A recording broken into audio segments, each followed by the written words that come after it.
NDTV India पर आप सभी का एक बार फिर स्वागत है रफ्तार रीबूटेड पर। मैं हूं आपका होस्ट शम्स। हमारे देश में कॉम्पैक्ट एसयूवी सेगमेंट में लगातार हलचल बनी रहती है। कुछ दिनों पहले ही फोक्सवैगन ने बिल्कुल नई टाइगून को बाजार में लॉन्च किया है और अब बारी है एमजी की, जो एस्टर एसयूवी को देश में लॉन्च करने के लिए पूरी तरह तैयार है। आज के शो की शुरुआत इसी कार के रिव्यू के साथ, जो MG ZS इलेक्ट्रिक व्हीकल का पेट्रोल मॉडल है। कॉम्पैक्ट एसयूवी इस सेगमेंट में कोरियाई कारों का बोलबाला रहा है और हाल ही में 2 यूरोपीय कारों ने भी यहां अपनी दावेदारी पेश की है। और अब इन सबको चुनौती देने के लिए आ गई है एक नई कार जो कई तरह की तकनीक और फीचर्स से लेस है। MG एस्टर चीनी ब्रिटिश कंपनी की लोकप्रिय इलेक्ट्रिक कार ZS EV का पेट्रोल मॉडल है।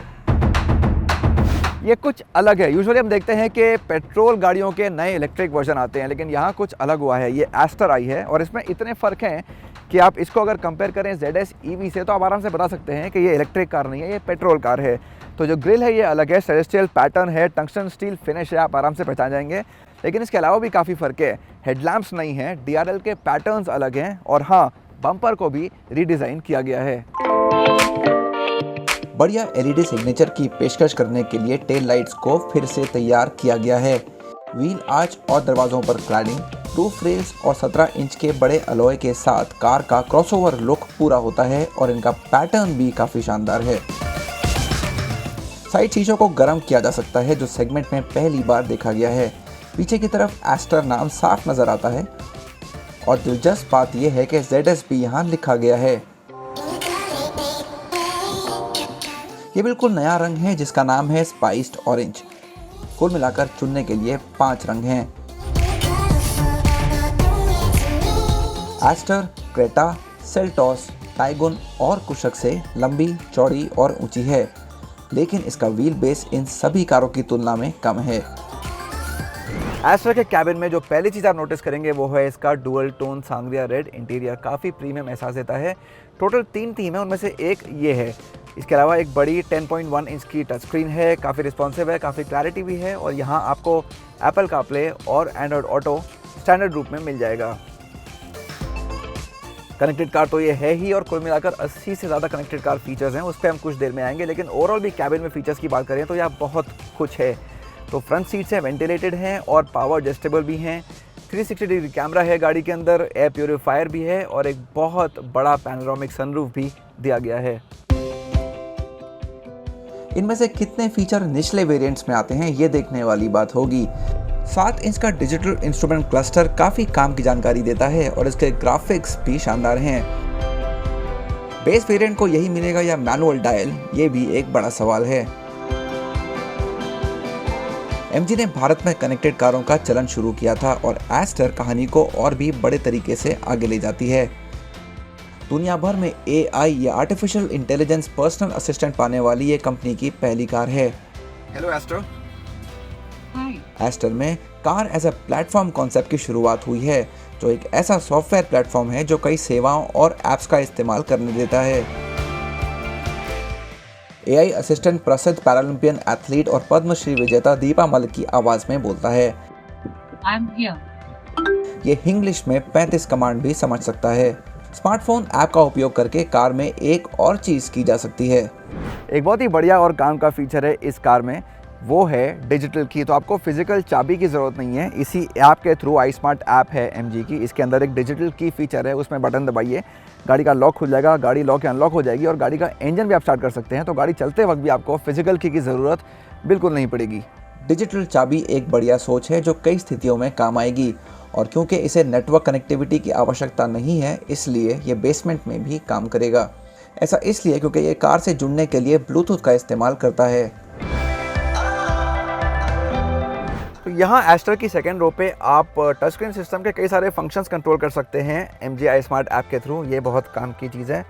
ओवरऑल कार के व्हील बेस को देखते हुए यहाँ जो जगह है उसकी बहुत ज़्यादा कमी नहीं है। मैं ये नहीं बोलूँगा बहुत अच्छी है, लेकिन बहुत बुरी भी नहीं है। तो लेग स्पेस और थाई सपोर्ट डिसेंट है, लेकिन जो ज़्यादा अच्छा है वो है सीट का एंगल और हेडरूम।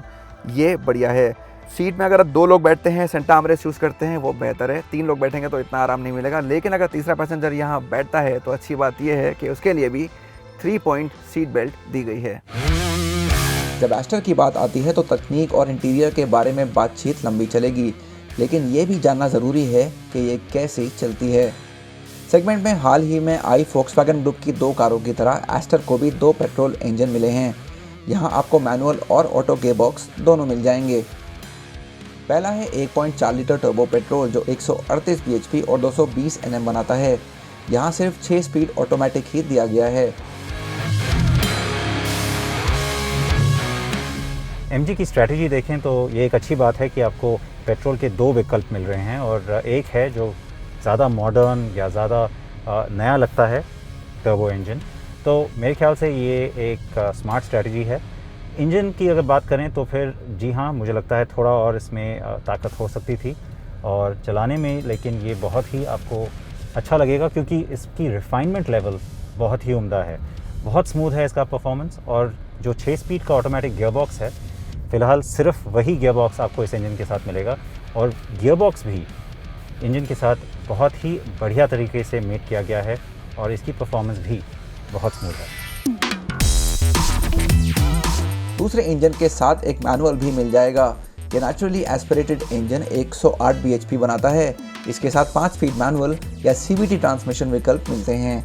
एस्टर की हैंडलिंग इसकी एक खूबी है, आपको पसंद आएगी इस कार की हैंडलिंग और ख़ासकर की राइड क्वालिटी भी, क्योंकि इंडियन रोड कंडीशंस पे ये आपको बहुत कंफर्टेबल फील महसूस कराएगी। साथ में इसमें 3 मोड्स हैं, यानी कि 3 अलग सेटिंग हैं कार के स्टीयरिंग के लिए। आप इसको अर्बन मोड पे सेट कर सकते हैं, जिसका मतलब है कि स्टीयरिंग बहुत ही स्मूथ और काफ़ी लूज़ हो जाता है, जो सिटी ड्राइविंग में या फिर अगर आप बहुत छोटी गलियों में गाड़ी को लेकर जा रहे हैं तो आपको चलाने में बहुत आसान लगेगी। यू टर्न्स या फिर पार्किंग में भी इसका आपको काफ़ी एक एडवांटेज नज़र आएगा। साथ में फिर एक है नॉर्मल मोड, जहाँ पे ओवरऑल टाइटनेस स्टीयरिंग की खैर नॉर्मल लेवल की है, लेकिन एक और मोड है जो मुझे काफ़ी पसंद आया, वो है डायनामिक मोड। जी हाँ, इससे थोड़ा सा स्टीयरिंग टाइट हो जाता है और थोड़ा स्पोर्टी फील कार में ज़्यादा आ जाती है। तो अगर आप हाईवे पे कार चला रहे हैं और हाई स्पीड्स पे चला रहे हैं तो आपको वो ज़्यादा पसंद आएगा। MG Astor level 2 autonomous technology के साथ एडवांस ड्राइवर असिस्टेंट सिस्टम के साथ आई है। कंपनी ने इसके लिए बॉश के साथ साझेदारी की है और एस्टर 6 रेडार और 5 कैमरों का इस्तेमाल करती है, जिससे इसे 14 ड्राइवर असिस्टेंस फीचर मिल जाते हैं। तो इन फीचर्स को टच स्क्रीन सिस्टम में बहुत सही तरीके से इंटीग्रेट किया गया है, तो इनको ढूंढना और इनको इस्तेमाल करना काफ़ी आसान है। पहले बात करते हैं लेन कीप असिस्ट फीचर की। ये 60 km/h की स्पीड से ऊपर बढ़िया तरीके से काम करता है। तो अगर आप गलती से लेन चेंज कर रहे हैं, आपने इंडिकेटर नहीं दिया है, तो गाड़ी आपको आपकी लेन में ही रखती है, बाहर नहीं जाने देती, आपको अलर्ट्स देती है, आपके स्टीयरिंग व्हील वाइब्रेट करती है ताकि आप चौकन्ने हो जाएं। इसके अलावा कई और फीचर्स हैं जो भारतीय कंडीशंस में काफ़ी काम आते हैं। इसमें अडैप्टिव क्रूज कंट्रोल है, फॉरवर्ड कोलिजन वार्निंग है, ऑटोमेटिक इमरजेंसी ब्रेक्स हैं, बहुत काम की चीज़ें हैं सारी। और फाइनली एक और फीचर है स्पीड असिस्ट सिस्टम। इसमें कई सारे मोड्स हैं, जिसमें से एक है इंटेलिजेंट मोड। तो अगर आप रोड पे गाड़ी चला रहे हैं और एक स्पीड का साइन लगा हुआ है, फर्स्ट कीजिए 60 km/h का, और अगर आप ओवर स्पीडिंग कर रहे हैं तो गाड़ी आपकी स्पीड खुद ही कम कर देती है और स्पीड लिमिट के अंदर ले आती है। साथ ही आपको rear cross traffic alert, lane change assist, blind spot detection और इंटेलिजेंट हेडलैम्प कंट्रोल भी मिलता है। हालांकि ये संभावना है कि ADAS केवल एस्टर के सबसे महंगे मॉडल पर मिलेगा। एस्टर कुल 27 स्टैंडर्ड सुरक्षा फीचर्स के साथ आई है, जिसमें ESP या electronic stability program, traction control और हिल डिसेंट कंट्रोल शामिल हैं। कार में 6 airbags, isofix mounts, tyre pressure system, 4 disc brake और इलेक्ट्रिक पार्किंग ब्रेक भी दिए गए हैं। हमें उम्मीद है कि एस्टर की कीमत 9 से 18 लाख रुपए एक शोरूम के बीच होगी। ये अगले कुछ हफ्तों में बाजार में आ जाएगी, त्योहारी सीजन के एकदम बीच में। कार की राह आसान नहीं होगी क्योंकि मुकाबले में कुछ शानदार कारें खड़ी हैं और यहाँ डीजल भी नहीं है, लेकिन MG कम कीमत पर ज़्यादा फीचर्स देने के लिए जानी जाती है। इसकी वजह से एस्टर कॉम्पैक्ट SUV सेगमेंट में अपनी जगह बना सकती है।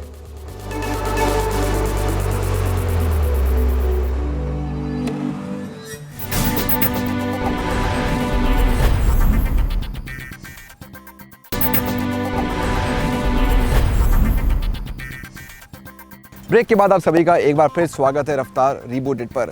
CB200X देश में होंडा मोटरसाइकिल्स की बिल्कुल नई पेशकश है। इसकी डिज़ाइन काफ़ी लोगों को पसंद आ रही है, लेकिन चलने में और इस्तेमाल करने में कैसी है बाइक, बता रहे हैं प्रीतम। मिले नया होंडा CB200X। होंडा कहती है कि ये ऑफ रोड बाइक नहीं है, X का मतलब क्रॉसओवर, तो थोड़ा बहुत आप सॉफ्ट रोडिंग कर सकते हैं, लेकिन हार्डकोर ऑफ रोड बाइक नहीं है। ये होंडा हॉर्नेट 2.0 के ऊपर ही बेस्ड थे। Same engine, same chassis, same suspension, body work थोड़ा डिफरेंट है, inspired from the Honda CB500X, the mid size adventure bike. और इसमें ब्लॉक पैटर्न टायर्स दिया गया है। आप सॉफ्ट रोडिंग कर सकते हो थोड़ा बहुत, लेकिन हार्डकोर ऑफ रोड बाइक नहीं है। तो CB200X किसके लिए है? आप इसको डेली ऑफिस जा सकते हो, कॉलेज जा सकते हो, वीकेंड पे आपको 50, 60, 100 किलोमीटर घूमना है, आपका शौक है घूमने का, तो इसको इस्तेमाल कर सकते हो। कंफर्टेबल एर्गोनॉमिक्स है, अपराइट पोजीशन है, राइडिंग पोजीशन, तो आप लंबे सफर के लिए भी यूज कर सकते हैं। मिलिए नया होंडा CB200X।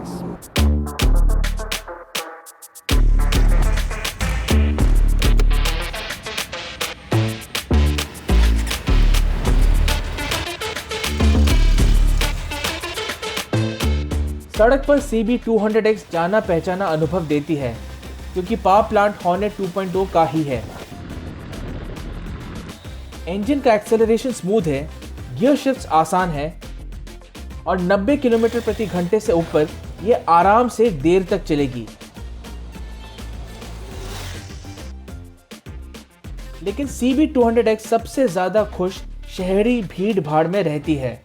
इसमें एक हल्कापन और ट्रैफिक से जूझने के लिए पर्याप्त ताकत है। स्टेप्ड स्प्लिट सीट बड़ी है और काफी आराम देती है।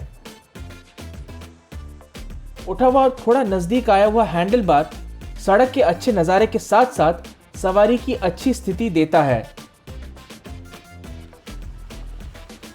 और अगर आप वीकेंड एडवेंचर्स की तलाश में हैं, तो भी CB200X आपको निराश नहीं करेगी। हालांकि ये एक ऑफ-रोड बाइक नहीं है।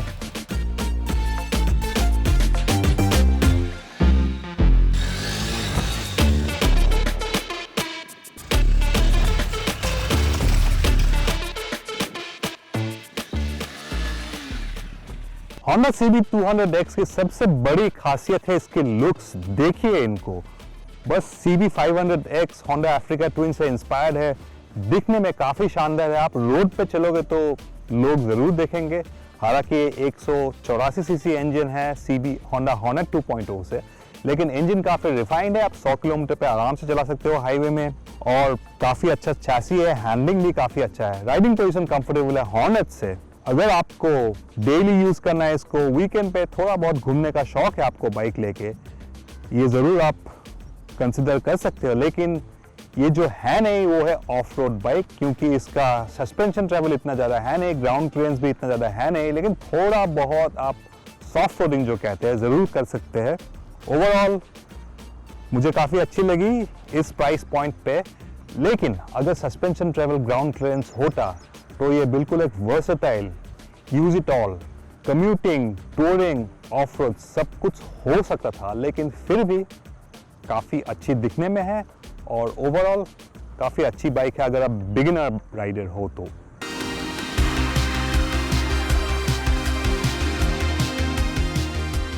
₹1,44,500 एक शोरूम पर हमारे हिसाब से CB200X केवल सिंगल चैनल ABS के साथ थोड़ी महंगी है। कुल मिलाकर बाइक कुछ हटकर है और इसकी लुक्स, स्मूथ इंजन और डायनामिक्स को देखते हुए इसे कई चाहने वाले मिलेंगे। हाँ, अगर इसमें बेहतर सस्पेंशन ट्रैवल के अलावा डुअल चैनल ABS का ऑप्शन होता तो ये एक अच्छी बाइक की जगह एक शानदार बाइक होती।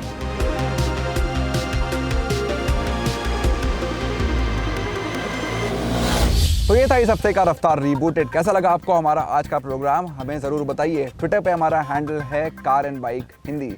अगले हफ्ते आपसे फिर होगी मुलाकात। तब तक अपना ख्याल रखिए, सड़क पे सेफ रहिए, कार में सीट बेल्ट ज़रूर पहनिए और बाइक और स्कूटर पे हेलमेट लगाना बिल्कुल ना भूलिए।